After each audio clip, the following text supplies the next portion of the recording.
तमिल साई सौंदरराजन जी, केंद्रीय मंत्रिपरिषद के मेरे साथी जी किशन रेड्डी जी, तेलंगाना सरकार के मंत्री कोंडा सुरेखा जी, के वेंकट रेड्डी जी, संसद में मेरे साथी डॉक्टर के लक्ष्मण जी, अन्य सभी महानुभाव, देवी और सज्जनों, संगारेड्डी प्रजालों नमस्कार। बीते 10 वर्षों से केंद्र सरकार तेलंगाना को विकास की नई ऊंचाइयों पर ले जाने के लिए निरंतर काम कर रही है। इसी अभियान के तहत आज मैं लगातार दूसरे दिन आप सबके बीच तेलंगाना में हूं। कल आदिलाबाद से मैंने तेलंगाना और देश के लिए करीब 56,000 करोड़ रुपए के डेवलपमेंट प्रोजेक्ट शुरू किए। आज मुझे संगारेड्डी से करीब 7,000 करोड़ रुपए की परियोजनाओं का लोकार्पण और शिलान्यास का अवसर मिला है। इनमें हाईवेज, रेलवेज और एयरवेज से जुड़े आधुनिक इंफ्रास्ट्रक्चर के काम भी है। इनमें पेट्रोलियम से जुड़े प्रोजेक्ट भी हैं। कल भी जिन विकास कार्यों का लाभ तेलंगाना को मिला था, वो ऊर्जा और पर्यावरण से लेकर इंफ्रास्ट्रक्चर तक अलग अलग क्षेत्रों से जुड़े थे। मैं इसी भावना पर चलता हूं। राज्य के विकास से देश का विकास, यही हमारे काम करने का तरीका है। और इसी संकल्प के साथ केंद्र सरकार तेलंगाना की भी सेवा कर रही है। मैं आज इस अवसर पर आप सबको और सभी तेलंगाना वासियों को विकास के इन सारे कामों के लिए बहुत बहुत बधाई देता हूं। साथियों, आज तेलंगाना को एविएशन सेक्टर में एक बहुत बड़ा उपहार मिला है। हैदराबाद के बेगमपेट एयरपोर्ट पर सिविल एविएशन रिसर्च ऑर्गेनाइजेशन यानी कारो की स्थापना की गई है। ये अपने तरह का देश का पहला एविएशन सेंटर होगा जो ऐसे आधुनिक स्टैंडर्ड्स पर बना है।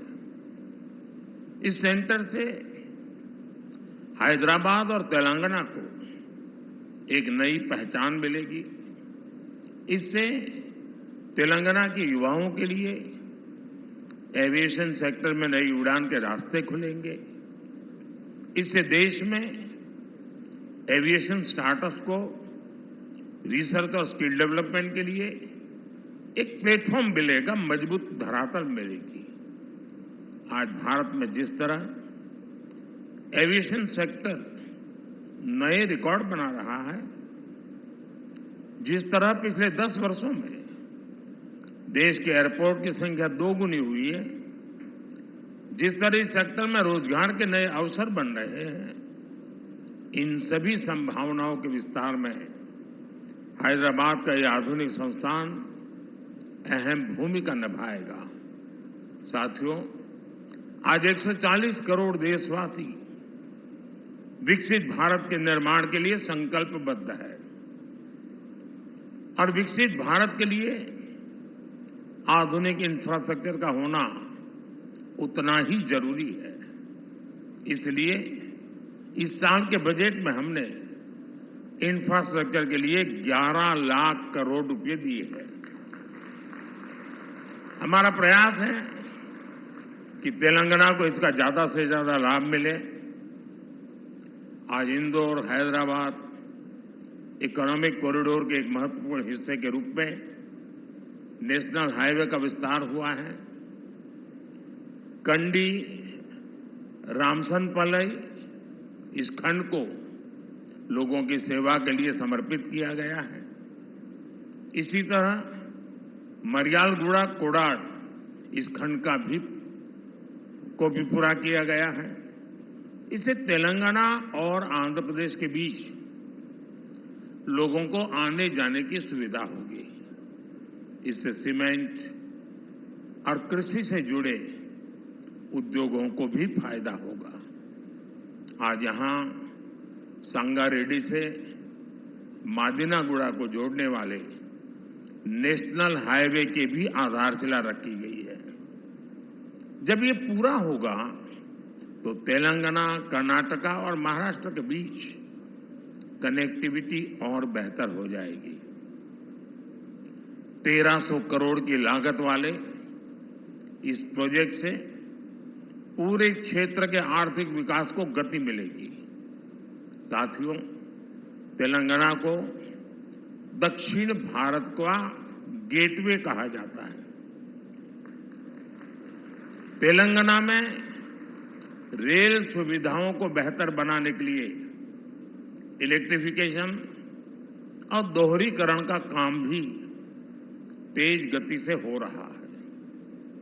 सनत नगर मौला अली रूट पर दोहरीकरण और इलेक्ट्रिफिकेशन के साथ 6 नए स्टेशन भी बनाए गए हैं। आज यहां से गढ़केसर लिंगमपल्ली के बीच एमएमटीएस ट्रेन सर्विस को भी हरी झंडी दिखाई गई है। इसके शुरू होने से अब हैदराबाद और सिकंदराबाद के कई और इलाके आपस में कनेक्ट हो जाएंगे। इससे दोनों शहरों के बीच ट्रेन यात्रियों को बहुत सुविधा होगी। साथियों, आज मुझे पारादीप हैदराबाद पाइपलाइन प्रोजेक्ट को भी देश को समर्पित करने का सौभाग्य मिला है। इसके द्वारा कम खर्च में सुरक्षित तरीके से पेट्रोलियम उत्पादों को ले जाने की सुविधा मिलेगी। ये प्रोजेक्ट सस्टेनेबल डेवलपमेंट के हमारे संकल्प को मजबूती देगा। आने वाले समय में विकसित तेलंगाना से विकसित भारत, इस अभियान को हम और गति देंगे। साथियों, ये छोटा सा सरकारी कार्यक्रम यहां पूर्ण हो रहा है। मैं अभी